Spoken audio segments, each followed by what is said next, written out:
একদিন হাল্ক স্কুলে চলে যায়। সেই সুযোগে তার গোপন বেসে ঢুকে পড়ে দুইজন চোর। তারা হাল্কের পাওয়ার স্যুট চুরি করে পালিয়ে যায়। পরদিন শহরে হইচই শুরু হয়ে যায়।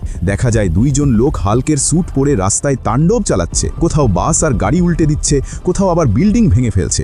মানুষ ভাবে এসব সব হাল্কই করছে। ধীরে ধীরে সবার মনে হাল্কের বিরুদ্ধে রাগ জমতে থাকে। এরপর একদিন আসল হাল্ক শহরে আসে, কিন্তু তাকে দেখা মাত্রই মানুষ ইশারা করে, কেউ কেউ ইট ছুঁড়তে শুরু করে। কিছু না বলে সব সহ্য করে হাল্ক ফিরে যায় তার বেসে। সেখানে কম্পিউটারে রিসার্চ করে সে জানতে পারে নকল স্যুটধারীদের হারাতে হলে তাকে বানাতে হবে আরও শক্তিশালী একটা নতুন স্যুট। অনেক চেষ্টা আর পরিশ্রমের পর হাল্ক তৈরি করে তার রেড স্যুট। রেড স্যুট পরতেই হাল্কের শরীর দিয়ে বিদ্যুৎ ঝলকাতে শুরু করে।